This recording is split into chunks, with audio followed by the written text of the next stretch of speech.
Welcome to everyone participating at this webinar session. My name is Guy Fegap. I am the Africa organizer for World Beyond War.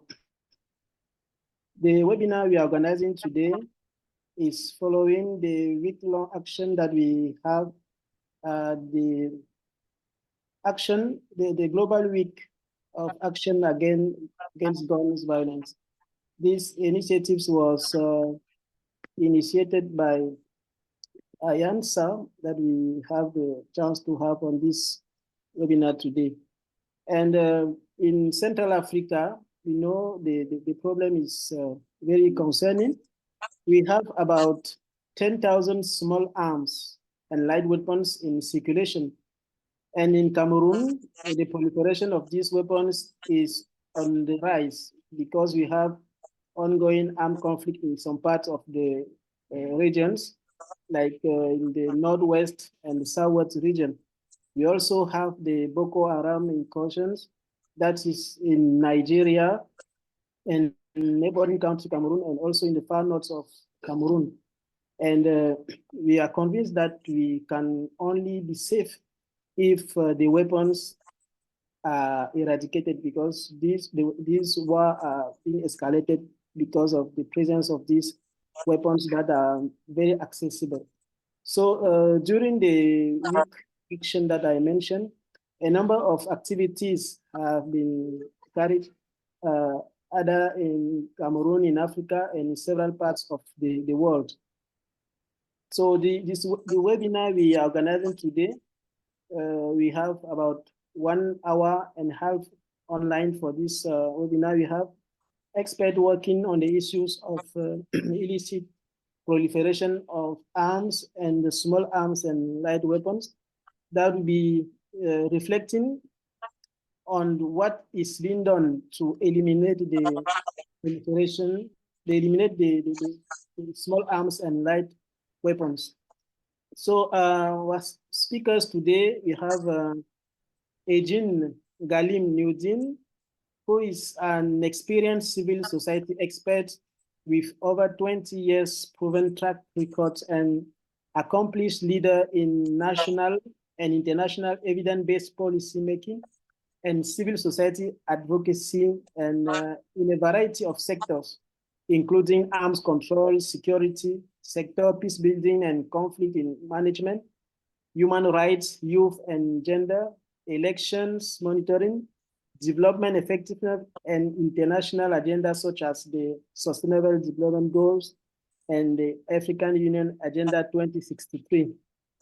Ejin is the founder and executive director of Cameroon Youth and Student Forums for Peace, that's called CAMIOSFOP, and he is the current president of the Cameroon Action Network of Small Arms. We also have Mrs. Eli Kitomaki. Eli is currently working at IANSA, that's the International Action Network on Small Arms. So since January 2024, she serves as the organization's programs officer.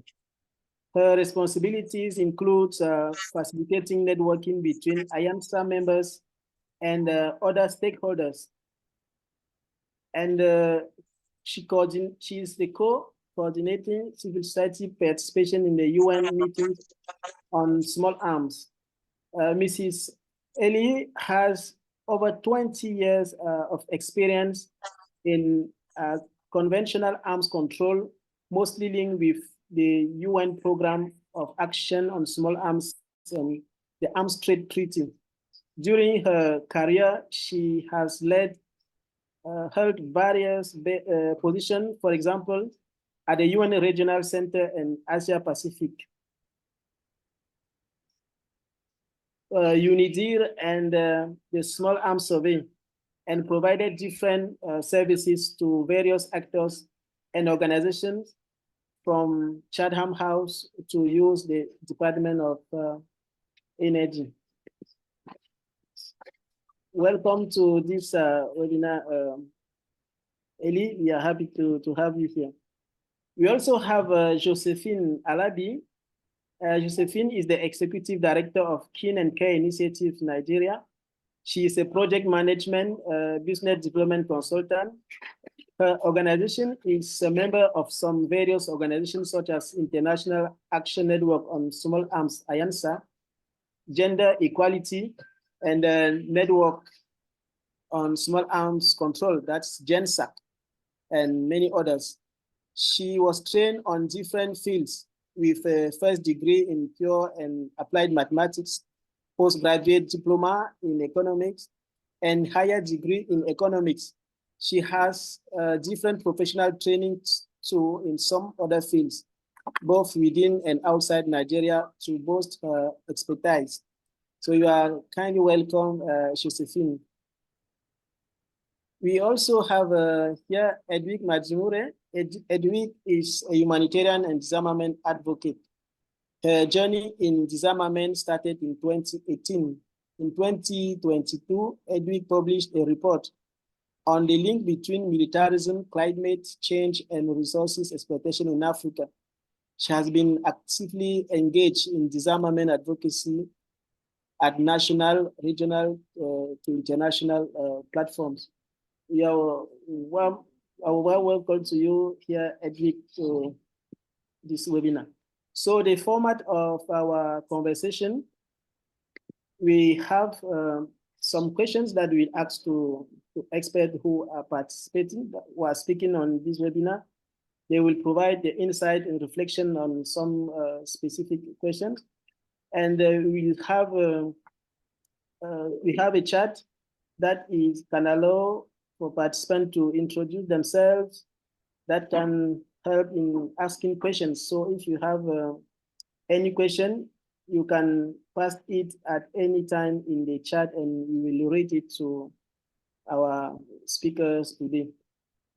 So if you want, we are going to give the floor first to Mr. Ejin Galim with a specific question to know what are the small arms and light weapons, what are some of the consequences of these weapons. So Ejin has a PowerPoint presentation that I'm going to share.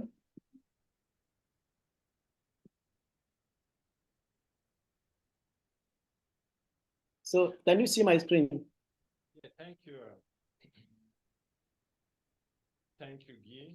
And, yes, Ejin, you have the floor. Yeah, so just say next slide when you want me to go to the next one. Thank you, Guy, and good evening to everyone. Good morning to Ellie, because I know it's still morning in the US. I think it's not yet 12. Again, before I start, I wish to welcome all of you because this activity or this webinar of the cancer activities for the Global Week of Action on Small Arms. And so this activity should have taken place during the week, but we push it to the 14th. That said, I'll come straight to Guy's question, trying to know where do small arms come from and what are the consequences of small arms and light weapons. What I've decided to do, in fact, I looked at the timing, and I'm afraid that 5 minutes may be too small, but I'll do my best. Responding to that question, I decided to go back to issues of small arms and light weapons at the United Nations. And I took this quotation from Kofi Annan in 2001, 2nd August 2001. This is the same period that the UN Program of Action on Small Arms and Light Weapons was adopted. And if we take what Kofi Annan taught, what small arms are, is just going to be a summary of where do these weapons come from? Or what are the causes, if we could put it that way too. And this is what Kofi Annan says. Small arms are easy to buy easy to use, easy to transport, and easy to conceal. Their proliferation exacerbates conflicts, spark refugee flows, undermine the rule of law, and spawns a culture of violence and impunity. This is not just a question of disarmament, it is also an issue of development, democracy, human rights, and human security. The targets remain unscrupulous arms brokers, corrupt government officials, drug trafficking syndicates, terrorists, armed groups, and others who bring death and mayhem into our streets, schools, and towns, and ruin lives and destroy in minutes the labor of years. No country is immune from this threat.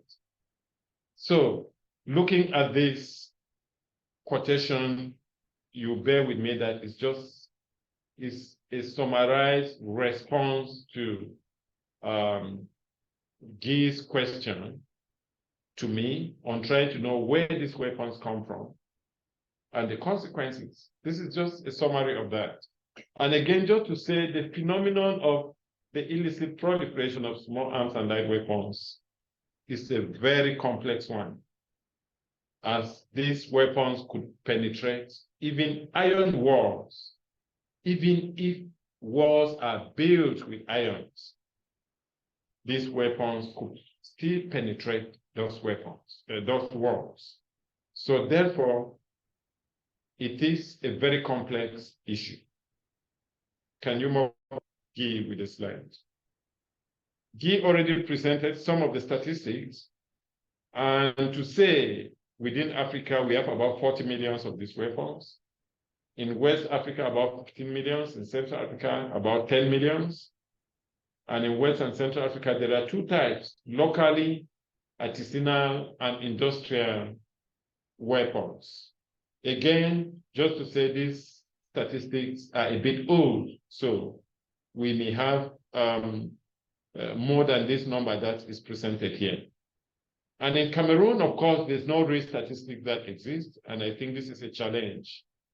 But in 2004, and you see again, it's very old, when small arms survey did a baseline in Cameroon, they discovered that there were about 37,000 of these weapons in circulation. But looking at issues and the situation of Cameroon during the past 10, 15 years, with the war in the Northwest and the Southwest, the Boko Haram incursions in the far north, and the impact of the war from Central African Republic to the east of Cameroon, I think we should have at least 5 times this figure. So that is the situation. So Guy, can you move on? And what are the causes of these weapons? How do these weapons get to Cameroon and to Central Africa and other parts of Africa? Porous boundaries. We just spoke about the Boko Haram. When the Boko Haram started, it never started in Cameroon. The Boko Haram was in Nigeria. But because of the porous boundaries, the Boko Haram was able to infiltrate, to get into Cameroon, get into Chad, get into Niger, because of the porous boundaries. Armed conflicts. During armed conflict breeds small arms and light weapons. If you come to Cameroon now, the 3 regions we are talking about, the far north, the northwest, and the southwest, these are regions that used to be in peace, that did not have these weapons. But now, these weapons are these regions. And it is because of the armed conflicts in these regions. Poor and outdated legislation. Some of the African countries still keep very old, outdated legislations that are not adapted with international instruments that are in play to regulate weapons. Sluggishness in ratifying and implementing key international and regional instruments. There are quite a number of them. That when you get to various regions, we take the case of Central Africa, the Central African Convention on small arms and light weapons. We still have about 3 states that have not ratified. And with that, you have issues of implementation. Then we have limited training of security agents and customs on weapons. So some of these boundary agents or security agents need proper trainings on how to dictate these weapons and how to track these weapons. Then the circuit of arms trafficking. You know, it's needless mentioning that a weapon getting to Cameroon might leave China, move to Latin America, from Latin America to South Africa, and, you know, with a complex kind of itinerary before getting to Cameroon.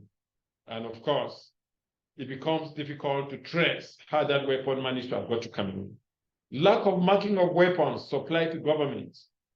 Now we have the international tracing instrument that insists on tracing, on marking, that facilitates tracing.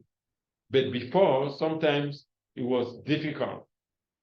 It is also expected that governments should mark their weapons such that when a weapon, you know, gets into illegal hands, we can easily know where that weapon is coming from.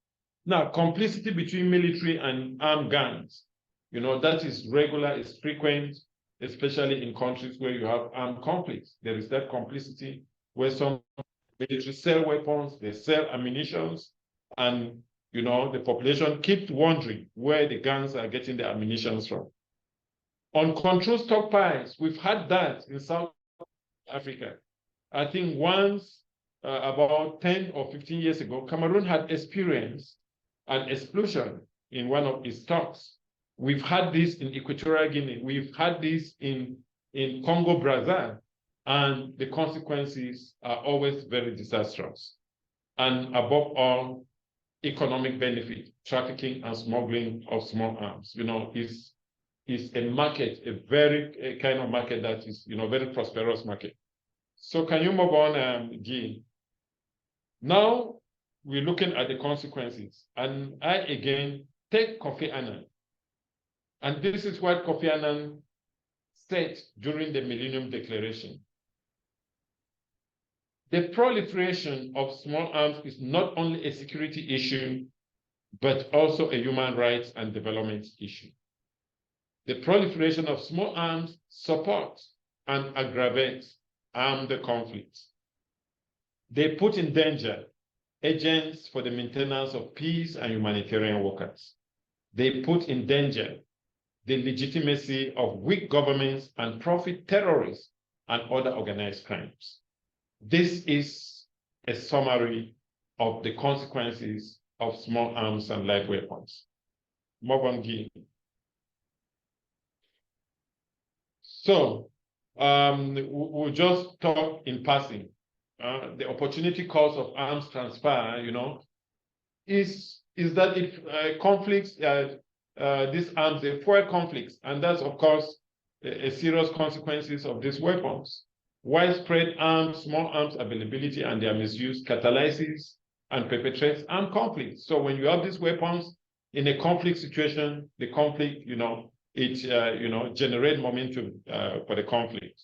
The cumulative impacts of small arms and light weapons, you know, since 2012 in Cameroon has led to thousands of deaths, over 500,000 IDPs. I mean, this is a very old statistic. We have over 1 million IDPs in Cameroon, over 50,000 refugees from the Anglophone regions that are in Nigeria. The proliferation has led to serious decline in access to healthcare because of proliferation and conflict. You know, quite a number of amenities and facilities are destroyed. Can you move on, Guy?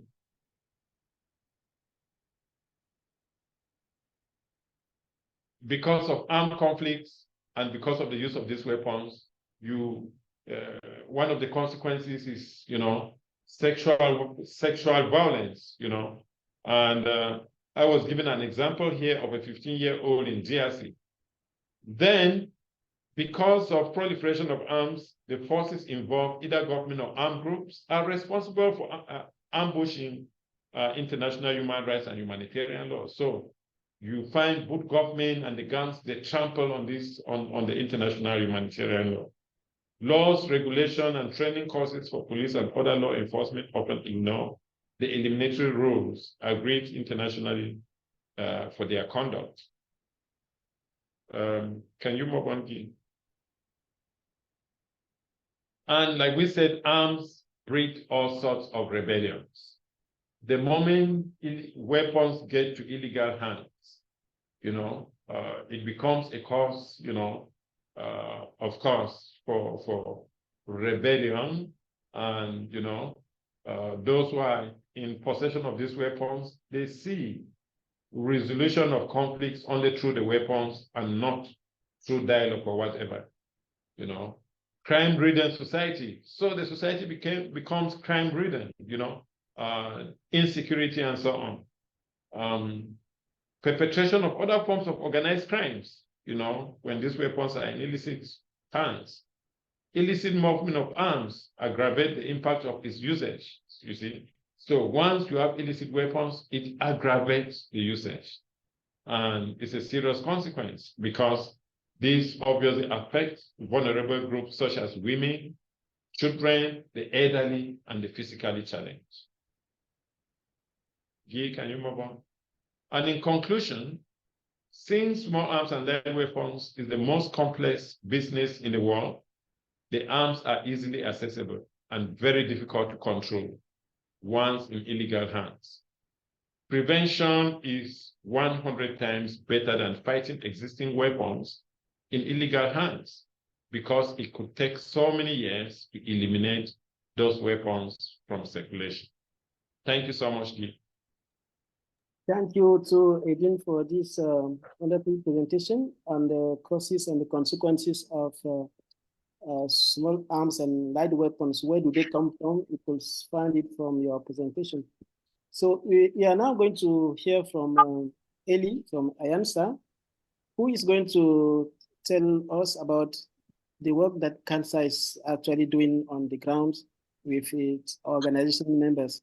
And Eli, we also like to know from you what are some of the impacts of the week of actions against gun violence that IANSA initiated. So there is a PowerPoint presentation that I'm going to share. Thank you so much, and thank you, Kansa, and Guy, and Eugene for your presentation, which I think was basically, setting the scene for what I wanted to say, and it was saying more than what I have to say. I will keep it short, but thank you. I just wanted to say a few words first about, yes, the civil society engagement and support, especially when it comes to the program of action. And if I can get the next slide. Can you see your presentation? It seems like it's still Adrian's presentation on there. I can't see it here, but maybe others can see it. When you started, I saw your presentation. Now can you see it? On the screen. And now it seems to be. I can't see it. Yeah. Okay, let me start again. Okay, a few minutes. But basically, while you're doing that, I just want to say what you all know, that I answered that, and you can move to the next slide. I answered as advocacy, campaigning, but also research to promote. And I know that most of us think of IANSA's work as being something local. Yes, it's an important thing of what we do, but we also work with national, regional, and even global measures and campaigns to exactly do what Eugene was talking about. So to fight against all the bad things that happens when you have illicit trade in small arms.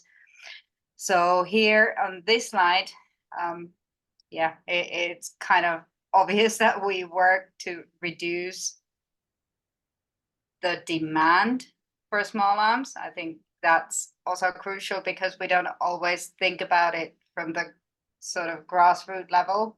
Why do people want guns, and how can we address that issue?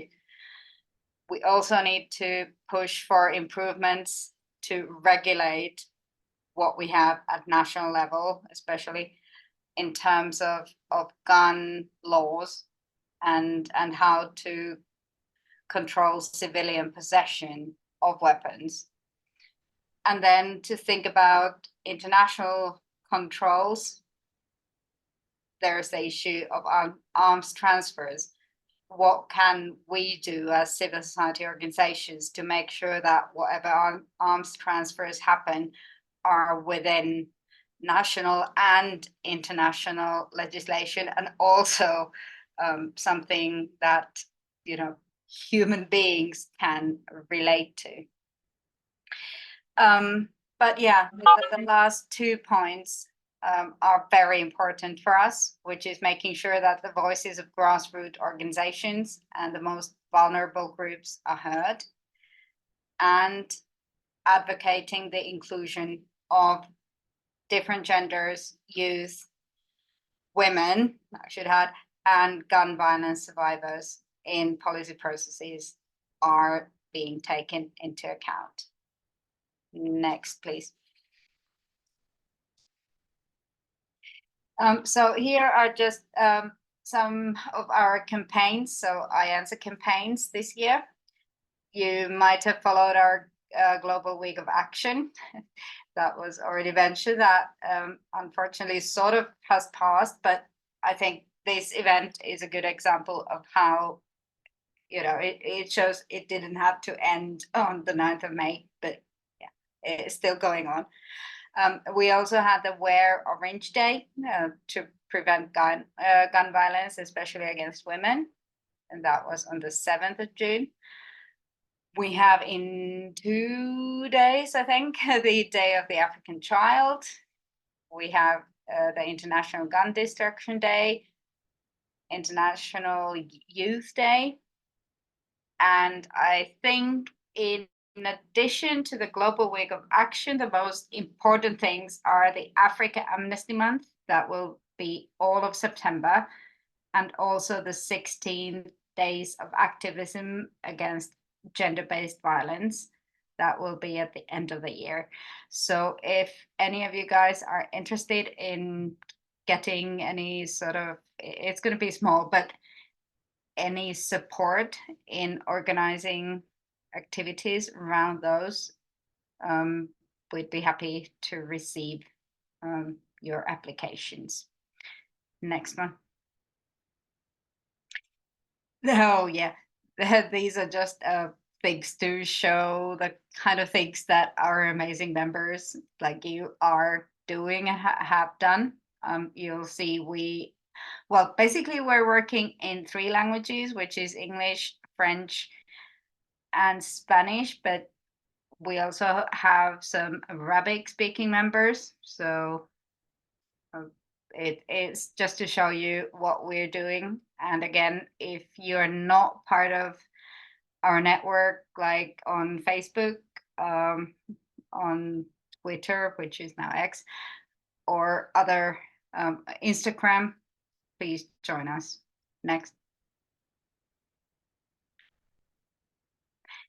And these are photos that our members share with us after they complete activities.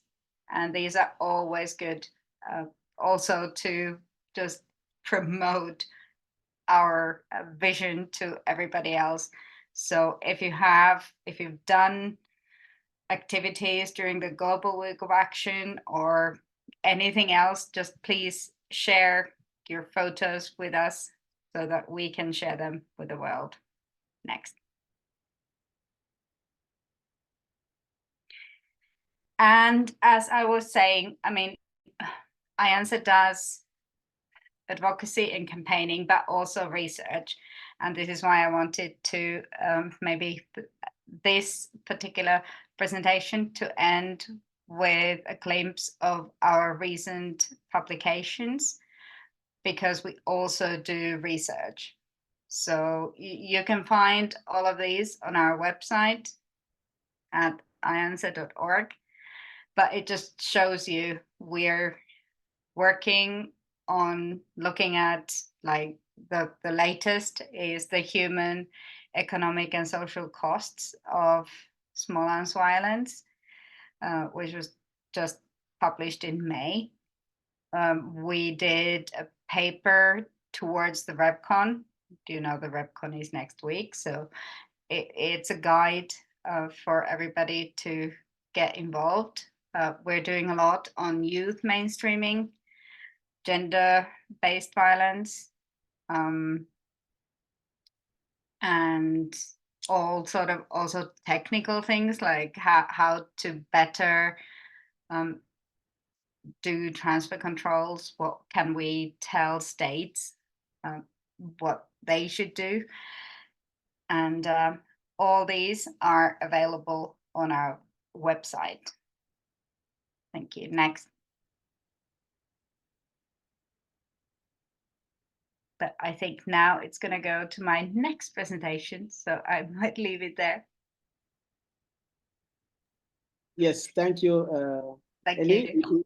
I will get back to you for the second part so that I will ask you another question. For now, I want to thank you and give the floor to Edwig. I want to hear from you, Edwig, about the consequences of arms conflict from the gender perspective. So what is the impact of armed conflict on women and children? And if you may also want to tell us any examples of actions that women are being taken in the southern part of Africa where you are to be able to stop war. So Edwig, please, the floor is yours. Okay, thank you so much, Guy. Good afternoon, good evening, good morning to all the participants, depending on where you are. I apologize, I won't be able to share my video because my internet is very, very poor. So coming to your question, Guy, basically, I think I need to share it from the point of view that in Zimbabwe currently, we have seen a rise of artisanal mining activities as a result of climate change. People are moving away from agriculture, to participate in artisanal mining because rain-fed agriculture is failing as a result of climate change. Why am I bringing this into the subject? I'm bringing this into the subject because it is in the artisanal mining area that we have seen a rise of the use of small arms. While the country has got some legislations that prevent, the trafficking of small arms, you realize that there are unlicensed guns that are coming into the country unlawfully, and they are ending up in the hands of small-scale miners. And because these small-scale miners, they've got money, and they can really manage to go and buy guns, on the black market. What is the effect now this is having on women and girls? The first challenge is women are finding it very, very difficult to participate in artisanal mining. As much as the government has formalized artisanal mining and has allowed people to really participate in artisanal mining. But in a research that I conducted in 2021, I realized that very few women are actually participating in artisanal mining. And the reason why we've got few women participating in artisanal mining is because they are scared of the gun violence that is rife in this area. And especially where we have gold rushes. And when we have gold rushes, it's pathetic because when they have gold rushes, the gold miners will be using those small guns to actually bulldoze their ways into those gold-rich areas. So this is also affecting even, children and small girls. Because while artisanal mining can be a source of livelihood for most households, you realize that for those households that do not want to be associated with the violence that is happening in this area, small girls are failing to go to school because their families cannot, raise funds. And the recent challenge that the communities have been facing is that these armed artisanal miners are also bulldozing their ways into the farms of, commercial of peasants. Because they've got guns, peasants have got no power to stop them.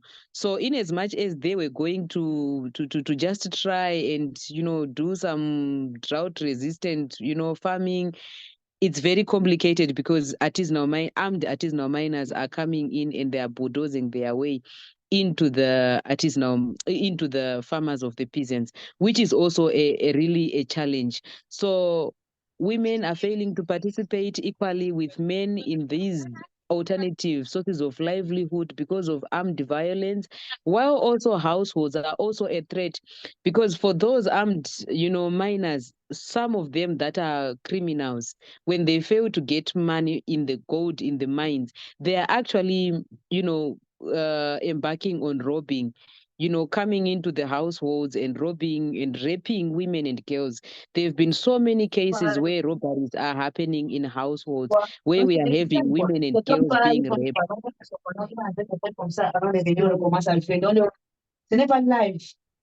I'm hearing some backgrounds. Yes, please, those who are not speaking should.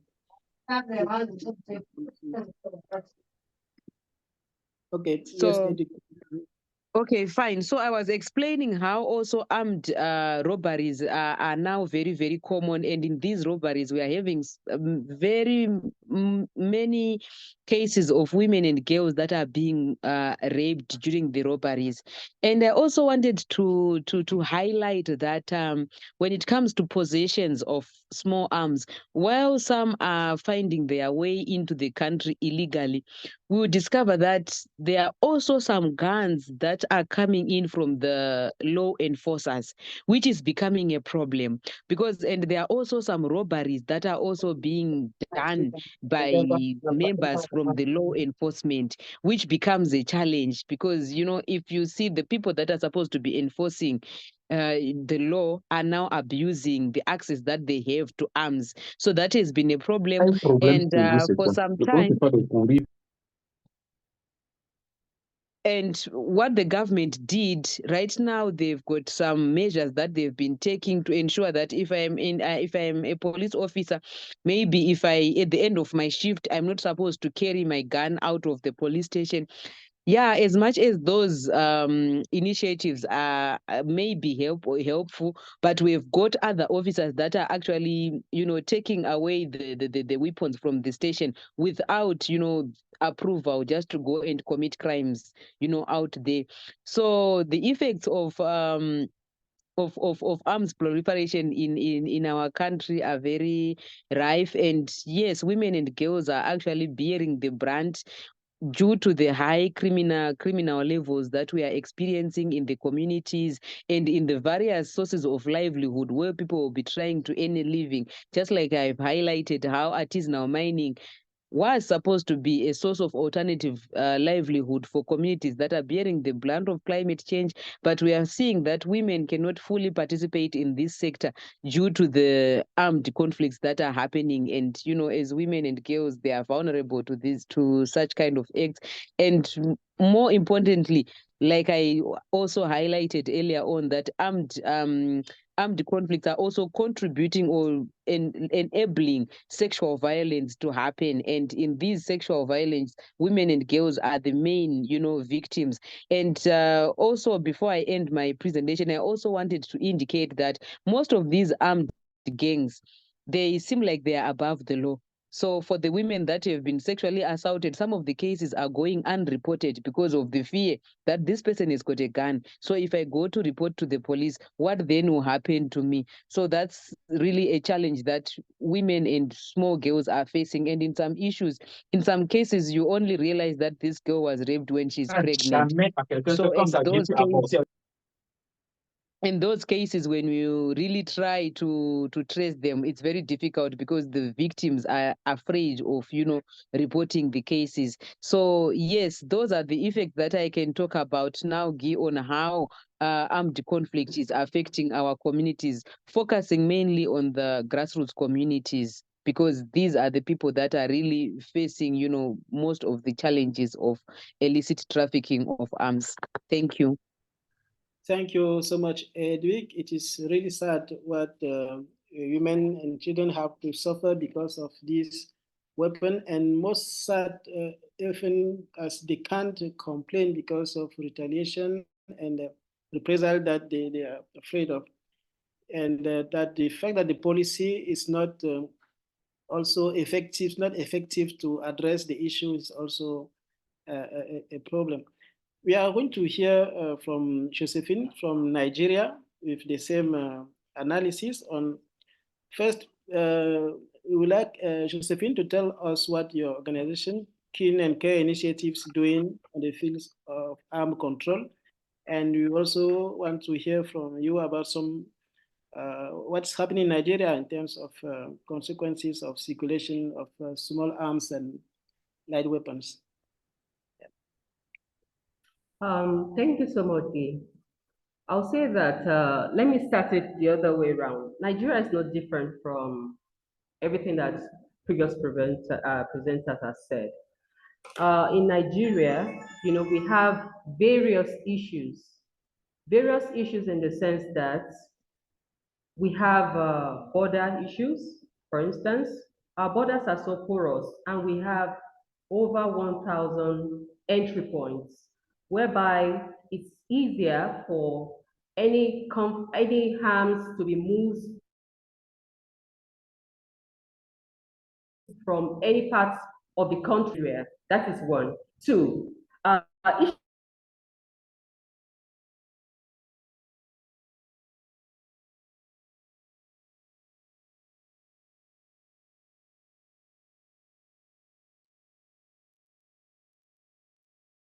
Josephine, may have connectivity issue now. Issue of Boko Haram issue, and then you see the places like Zamfara in Nigeria, you find out lead poisoning, using of scrap to actually make some explosives. So these are some things that already you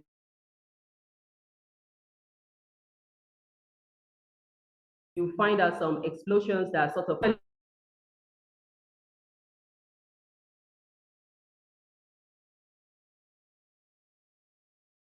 uncalled for. So we have GBV. I'm going to talk about COVID. The GBV was a gender-based violence issue, actually increased. And issue of, there's so many issues that actually render people to be more in IDPs camp. So I'm going to talk about the IDP camps. You now have more people in the IDPs.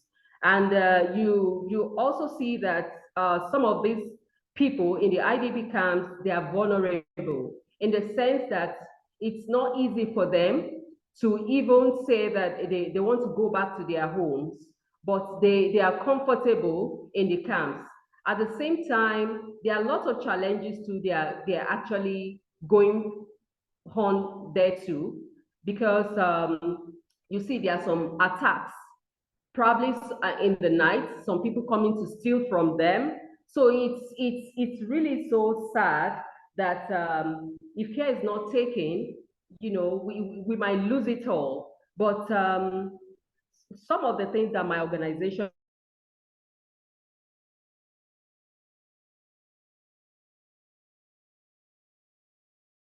Kin and Care Initiative Nigeria is actually doing, as a member of INSA, International Action Network on Control, we've been able to engage some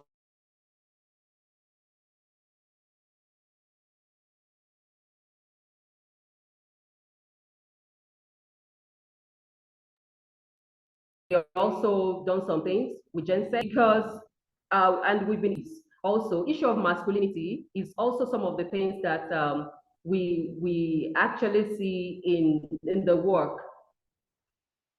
Maybe like cultural issues, into the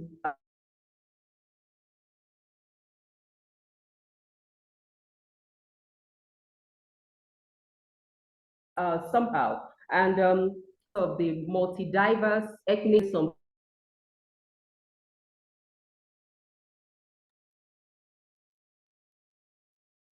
The network is unfortunately not. chaos, and to see how we can support where necessary.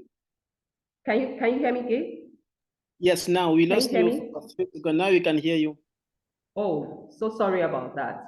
So let me quickly say that there are lots of issues going on in Nigeria. I don't know whether you get that. Porosity of borders. Our borders are so porous, and we also need the officers around the borders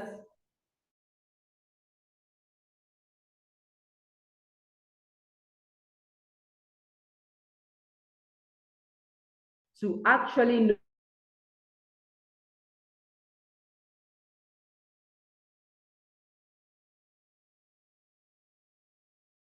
know what they are doing, because sometimes it's like a lack of exposure or for them.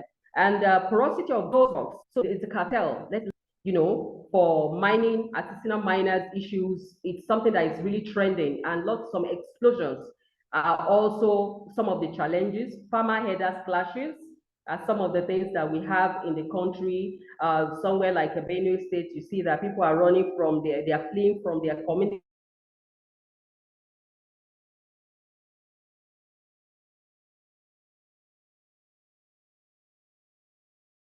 communities, trying to, and then you have people too, they are not safe access to food, you have problem of inclusion, and then I said something about during the COVID, the gender-based violence issues increased.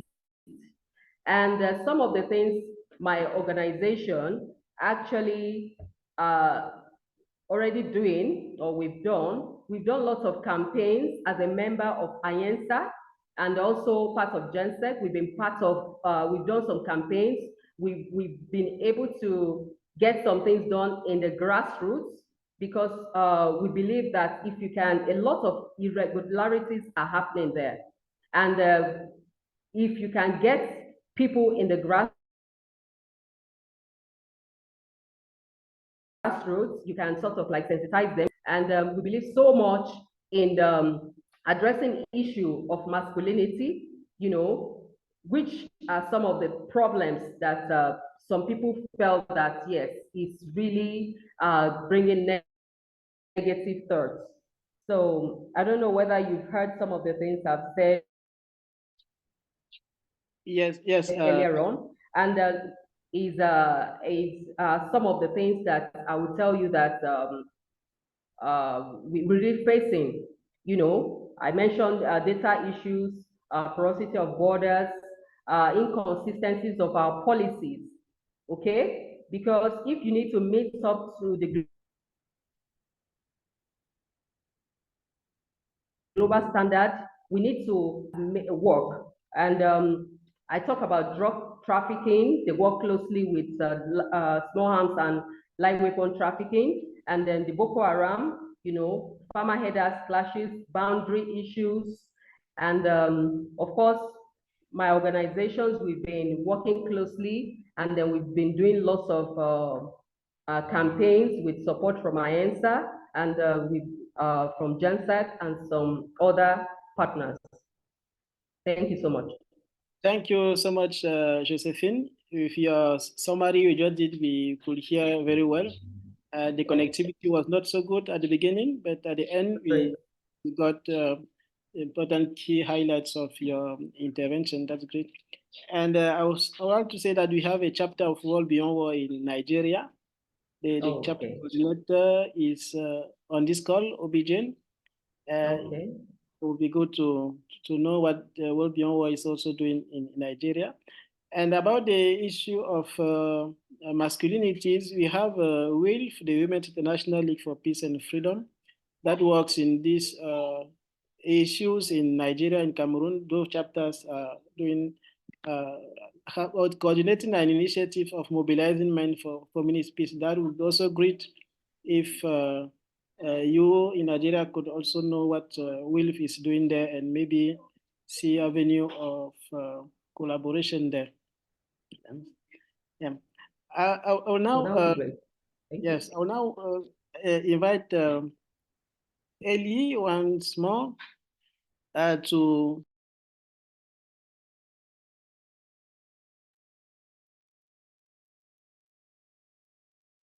Yes, I'm here. Can you hear me?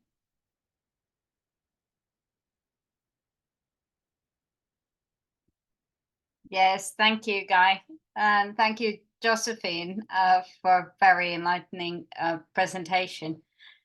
I don't want to take us too much back to basics, but I just, yeah, you will all see where we're coming from. So yeah, we have the POA since 2001, and the POA was complemented in 2005 by the International Tracing Instrument, which is specifically to support cooperation in weapons tracing.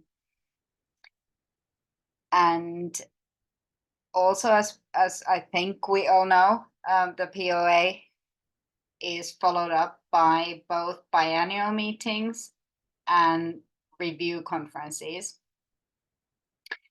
And in the next slide, I will show you my personal creation, which I'm very proud of, about how those are coming along. But the thing is, obviously, yes, exactly, that we've been having, that there was the adoption of the POA.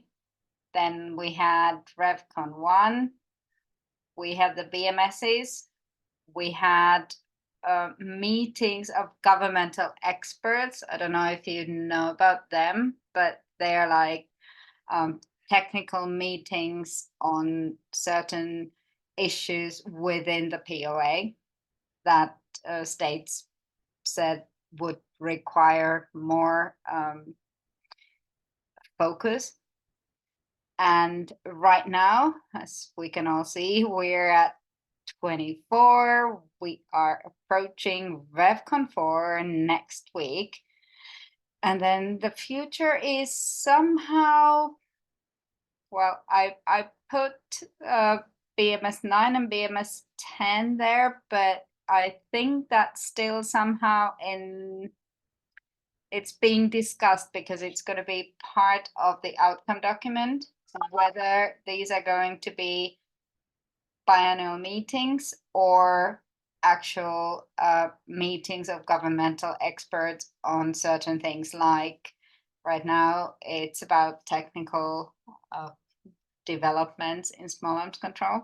So it might be that we will not have a BMS in 26, but we'd rather have an expert group to talk about technical issues. But in any case, I hope, I don't know if we can share these slides with you guys later, but I don't want to spend more time on this, but I just wanted to show you this and then, yeah, say that there's also the issue of national reporting. So, yeah. So RevCon, beginning next Tuesday, is held every 6 years to review progress made in implementing the POA. And we had the PrepCon in February. And there were also 3 regional PrepCons, so Africa, Asia, and Americas. And the RevCon will produce an outcome document. If you go to the UN website, you'll see the first draft of that, and I can, if I can, share the latest draft with you in the chat. It will have to be adopted by consensus, and it's currently like 26 pages long. I think it's going to be cut down, but it is your time also to give comments to that through us or through your national delegations. We have a very good chair whose picture is here. She's from Costa Rica, Ambassador Maritza Chan. And we will be having plenary sessions every day of the RevCon. But there might also be closed sessions when countries want to just speak amongst each other and not include civil society. But in any case, we will be having a civil society day on the 20th, so Thursday next week, with statements from all of us. And also we have lots of side events during lunch breaks. The unfortunate thing is that they will only have to be in person. So there's no chance of interacting online. Next. What we are, as IANSA, promoting for the meeting next week is generally, well, obviously strengthening arms transfer controls, also controlling ammunition, which is not, well, there's an argument about that, but it's not really part of the POA, the whole ammunition part, but we think that it should be. We want to talk about collecting, destroying, and safely disposing of surplus of both small arms and ammunition. We want to keep mainstreaming gender, different genders, and engaging with youth. And this is something that the UN has been very forthcoming with. I think they want to work with us on that. The new thing is about setting national, regional targets. And I think that's actually something that I want also you maybe to take out of this meeting. Like, how would you, as your national, regional civil society, want to work with starting to develop these national or regional targets and national action plans, as they have been called? And yeah, the civilian possession of small arms, which is, it keeps being controversial, but yeah, we keep pushing for that. Next. So yeah, these are just some things. It's more for me than for IANSA, but I think you should keep engaging with the government and other representatives to raise awareness about this issue, and also to like push them to take some legal action on gun related issues. I know it can take 3 years, because it can take 3 years to push a law, but these are important things. So whatever you can do would be great. And also, not only to talk about to the people who are making the laws, but also to the people who are actually victims of this and who are seeing the consequences every day. Whatever campaigns or other things you can do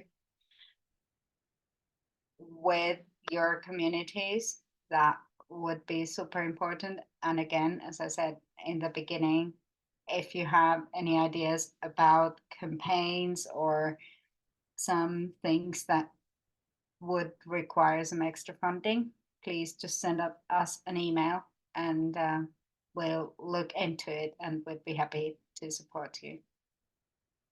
Next. So that's basically, that's just my contact details. You'll see there my email and my WhatsApp. So please do get in touch. And yeah, I hope to work with you all. Thank you so much, Ellie, for this presentation, and organization who are on this call and those who will listen to the registration will be free to contact you, Ellie from IANSA for any collaboration. Thank you so much. Yes, Edin, you are here. I'm going to ask you for a few minutes if you can also share some of the things that CAMIOSHOP and CANSA are doing now to counter the issue of small arms and light weapons. Yeah, thank you so much, Guy. In fact, I'm now using my telephone because I forgot my charger at home and my computer got discharged. But that said, I'll be very brief. What are some of the things we've been doing to engage governments in terms of curbing the illicit proliferation of small arms and light weapons?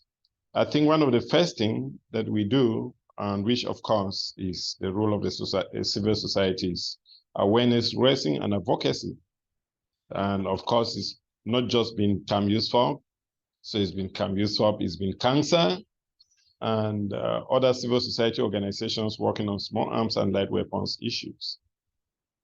We, as CAMIOSHOP, we work a lot with the government of Cameroon. So we serve as an implementing partner for the government of Cameroon. And in 2020, we were an implementing partner of the Africa Amnesty Month in Cameroon. So we facilitated all the activities, and that of course included voluntary collection or handing over of illicit weapons. And this culminated in the first ever gun destruction in Cameroon that took place on the 19th of May, 2001.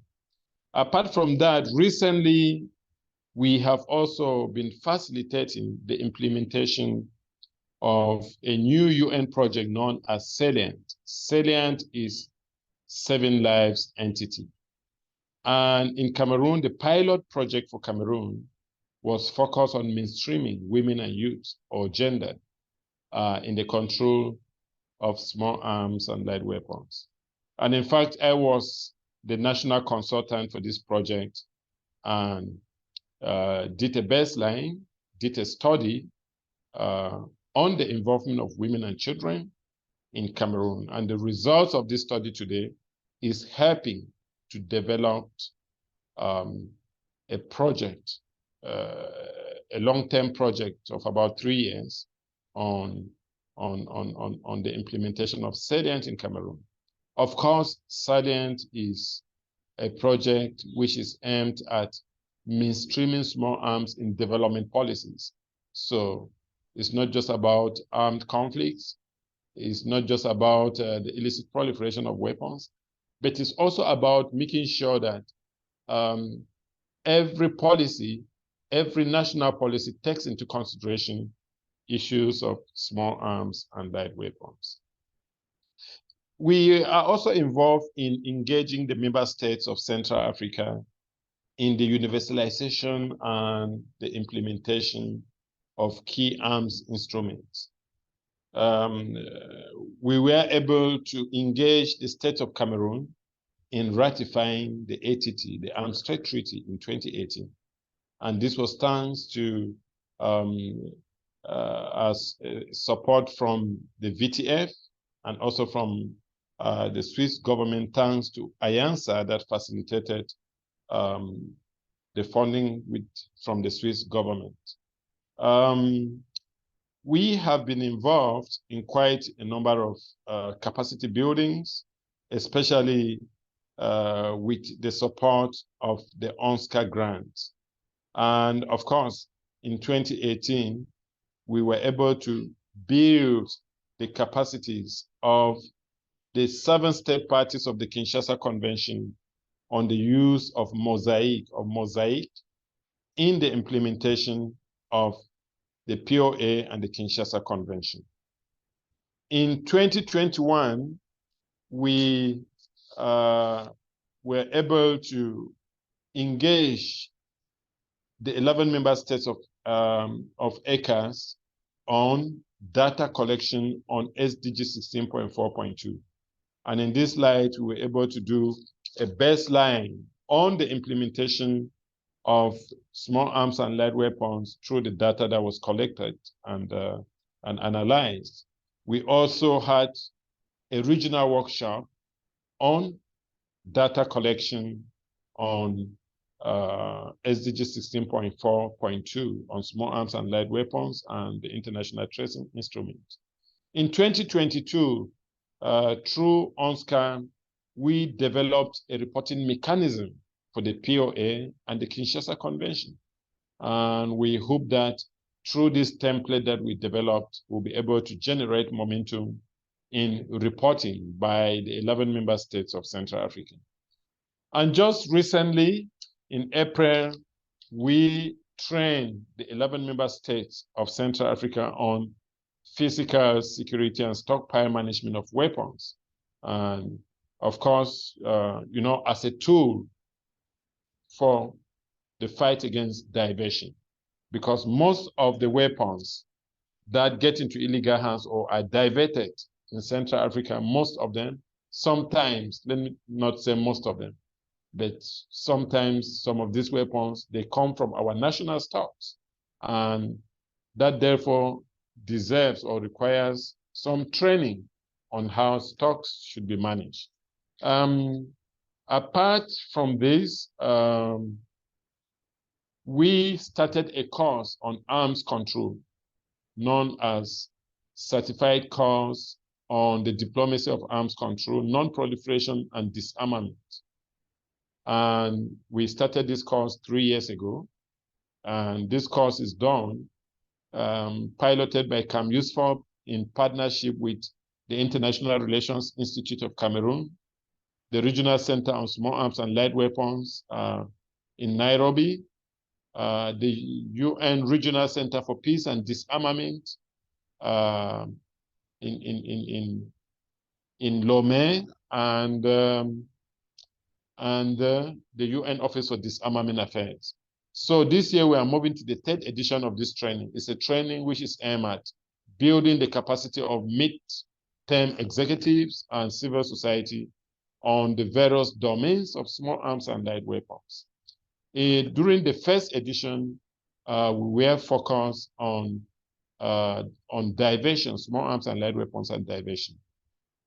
The 2nd edition that took place last year was focused on mainstreaming gender in the control of small arms and light weapons.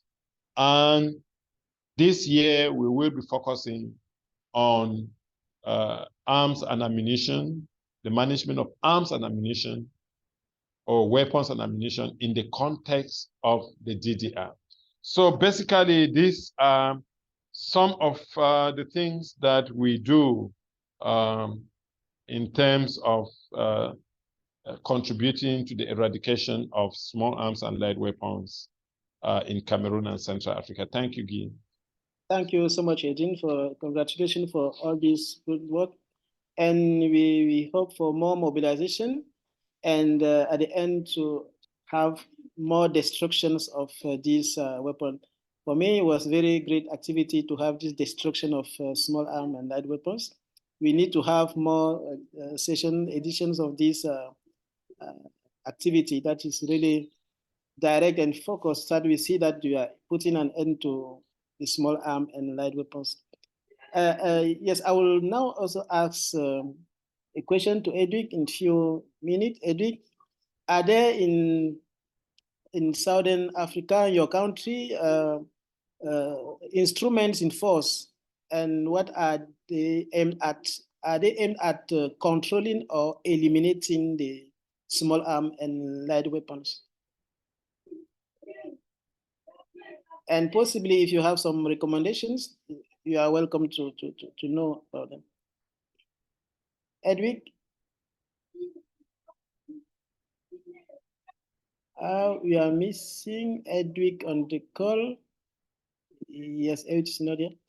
So no problem. We'll now invite Josephine. Yes, Josephine, please.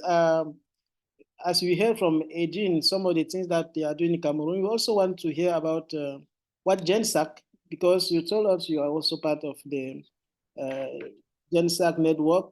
What is GenSac doing now in Nigeria? All right, thank you so much. As the focal point for GenSac in Nigeria, that's Gender Equality Network on Small Arms Control. We're still trying to talk about issue of masculinity. Can you hear me, please? Guy? Yes, yes, very well. Can hear you very well. Okay. Issue of masculinity, small arms control, etc. Those are the kind of things we are talking here. And like I said, we've just concluded a project whereby we went to 10 different locations in Nigeria.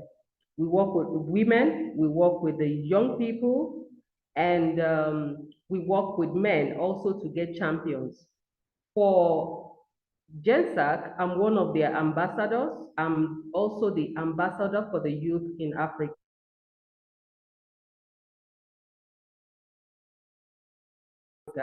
So let me say I have very active so that we can keep doing our job. And you find out that young people young people are restless. And when you're talking about young people, you see them everywhere. Every nation, every country has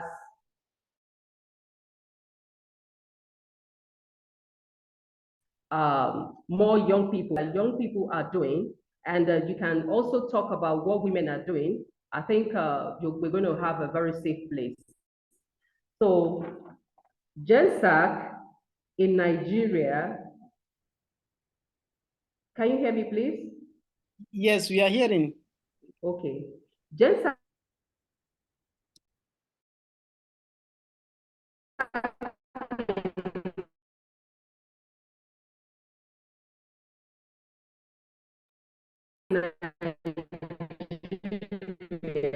I just concluded some schools because we have some young people on different segments that it's a continuous thing. So we also use that opportunity to also get in touch with them because we need to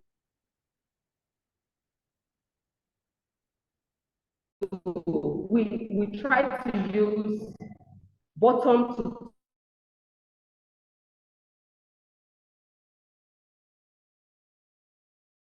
top approach in getting all.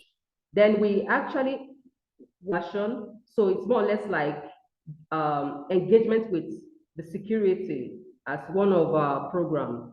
And like I said earlier on, with IENSA, we've been able to, based on different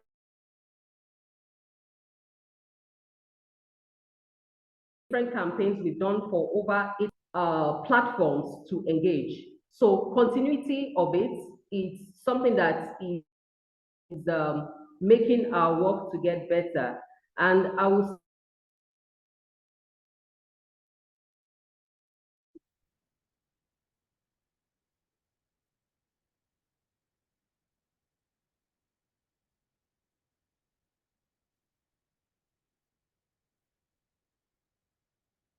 Now do the, will I say, we had more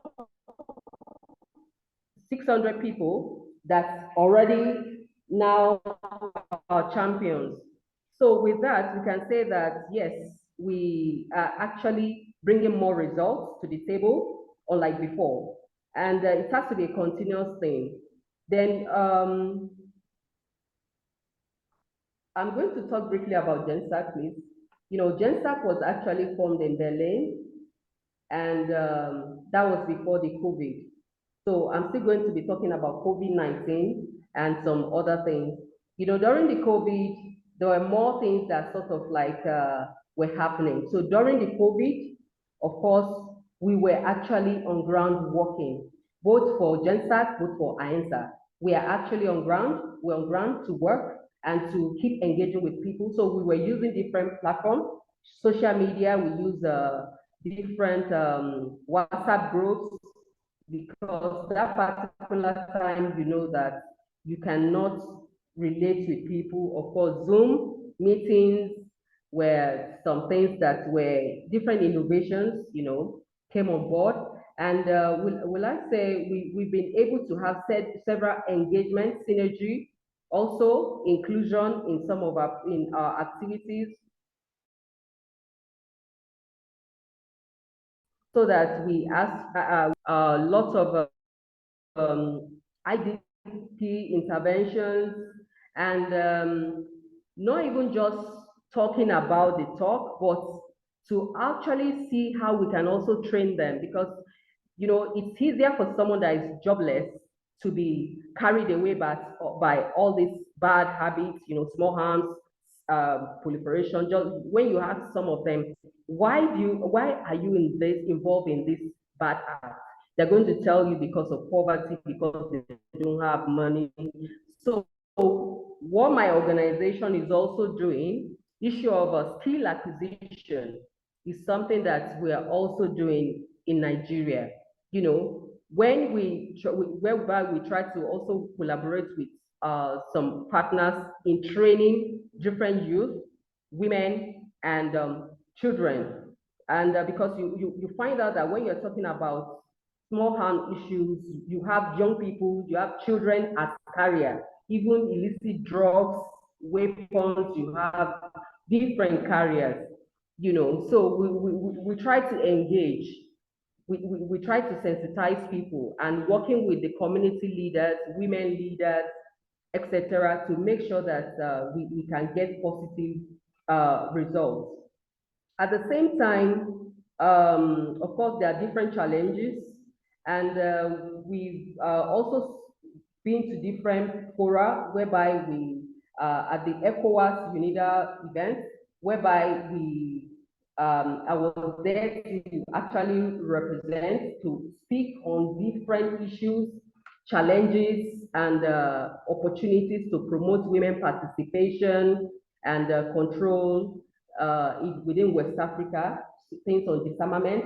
So I've been opportune to be part of different interventions.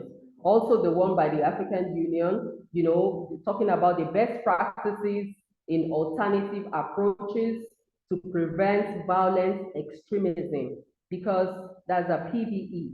Is something that if you don't handle it, issue of terrorism, you know, it's something that could be so dangerous. But different intervention that we're doing with the support from INSA, with the support from GenSAC, we've been able to get positive results, and we are still getting, because we now have more partners, because sometimes in fact, one of the engagements, different participants were like, wow, some of them still need some of these engagements. Some want some literatures to read, and you can find out that like police, some of them were like, they need some training, private security, you know, how they need to handle, how they need to talk to people. And based on the fact that we belong to different organizations, you know, as member, or having them as partners,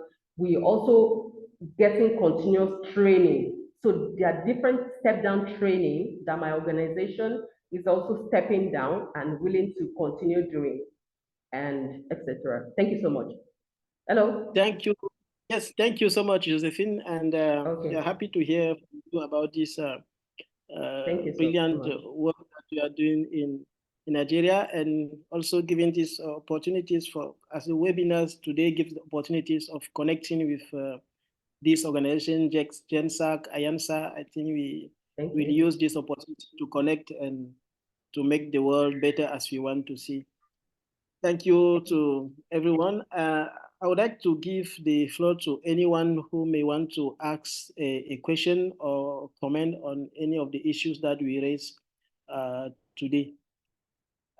we didn't find any question in the chat. Is anyone willing to ask a question? Just let us know.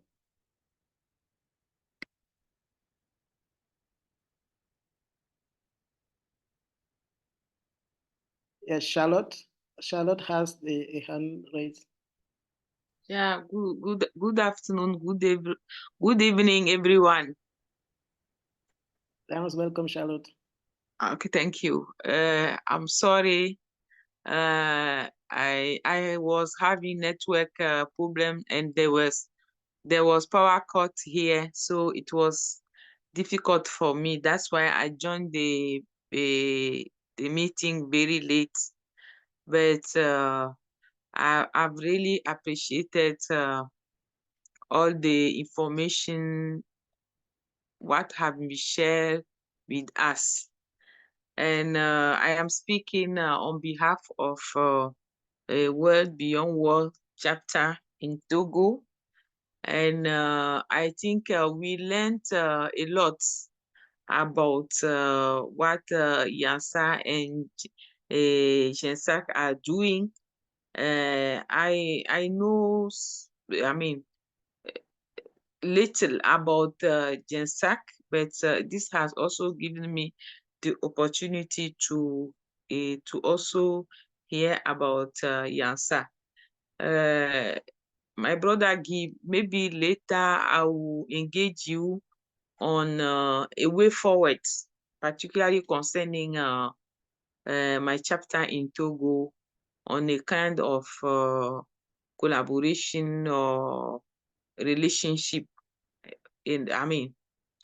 for a capacity building for the chapter on and its members, because I also attended one meeting.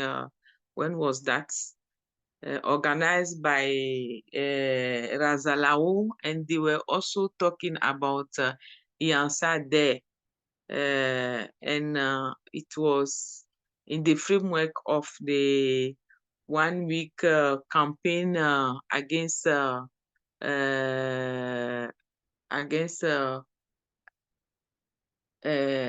armed violence, from talking to acts. So I think we will also need to learn more about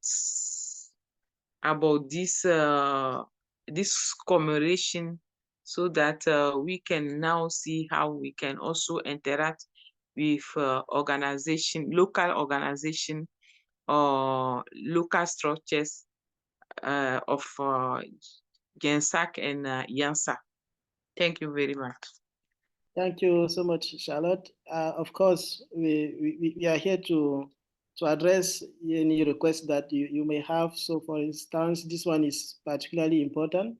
It will be pleasure that we organize a session with the chapters of Togo, and why not other chapters of Africa willing to listen to this, and probably make it in French, as Togo is a French-speaking country. If you have one member from Togo to be there, how to make it in French. And yes, I think we can plan, discuss afterward, and do that. We also have a hand from Amel. Yes, Guy, thanks for giving me the floor. It's true, it's not a question I'm going to ask, just to congratulate you and all the speakers for this brilliant conversation. I'm very proud of the achievement, because as you said, this event is in line of the Global Week Against Armed Violence. And as all the participants said during their intervention, the issue of proliferation of live weapons is really predominant in our different countries, and there is a need, and there is an urgent need to address the question.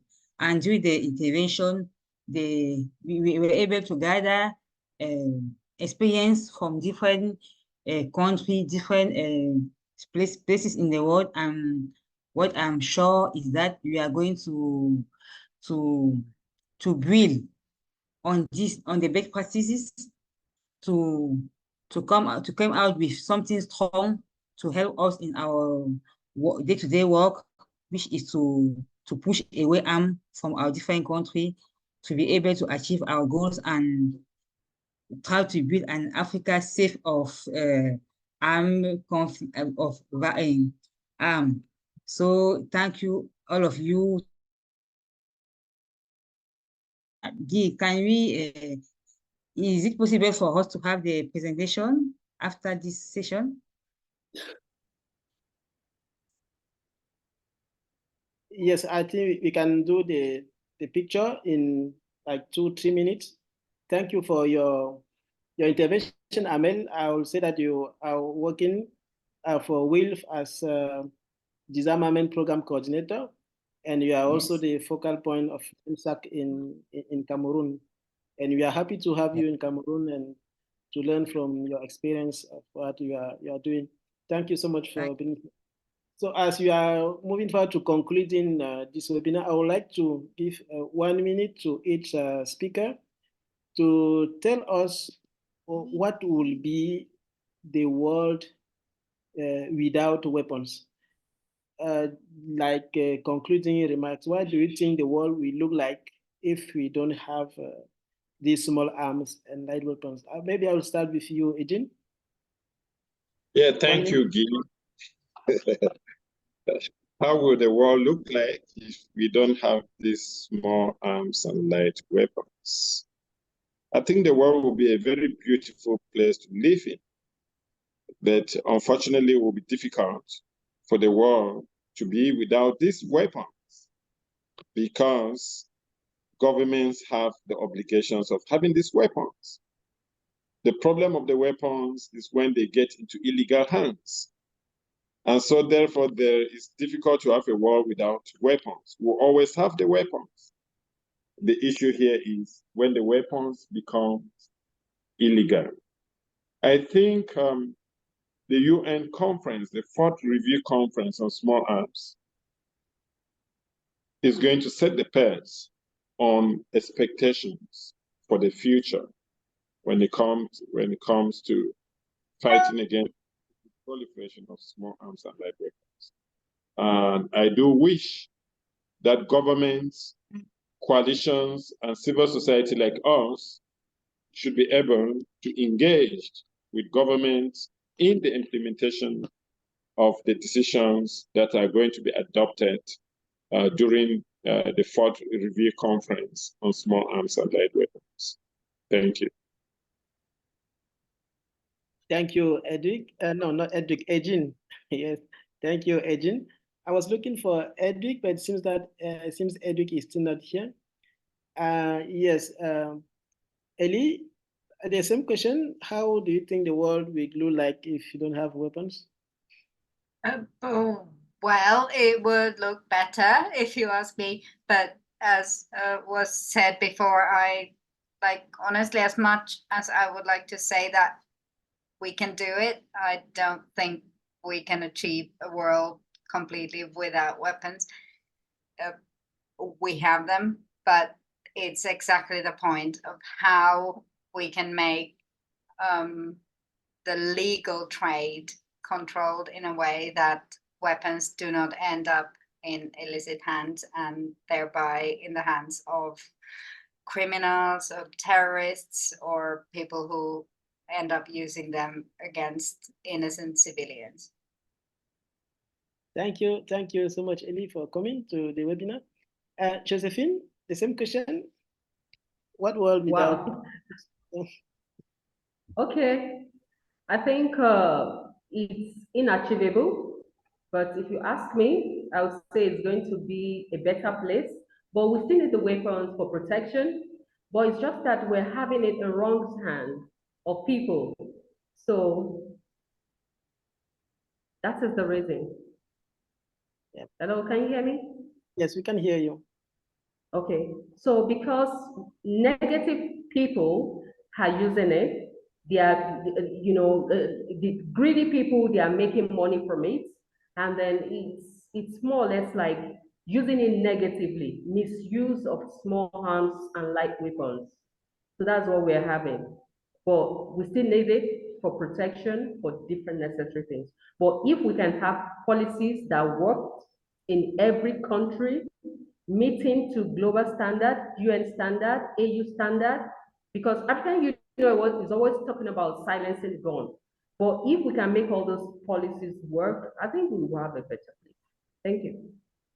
Thank you so much, Josephine, and thank you for coming to the webinar, and thank you to everyone who joined this call. The webinar is recorded, and the recording will be sent to all those who registered. About more than 50 people registered for the webinar, but all could not come. So we share the recording to all those who attend.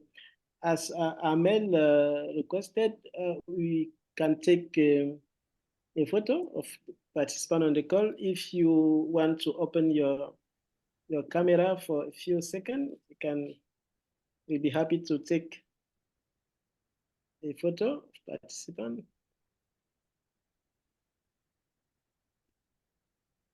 Tatiana, we can see you. Charlotte. If you cannot, no problem. But if you can, we'll be happy to see. Okay.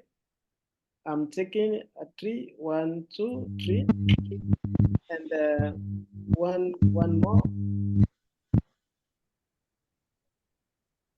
Okay, welcome to the photo, Miriam. One more, 1, 2, 3, and great. Thank you so much. Happy to have you here. I will send the recording. As I said, I wish you very good evening, afternoon, morning, where you are. Good luck with your activities, and goodbye. Bye. Okay, bye everyone. Bye. Bye-bye. Bye. Bye-bye. Bye-bye, everyone. Bye. Bye-bye.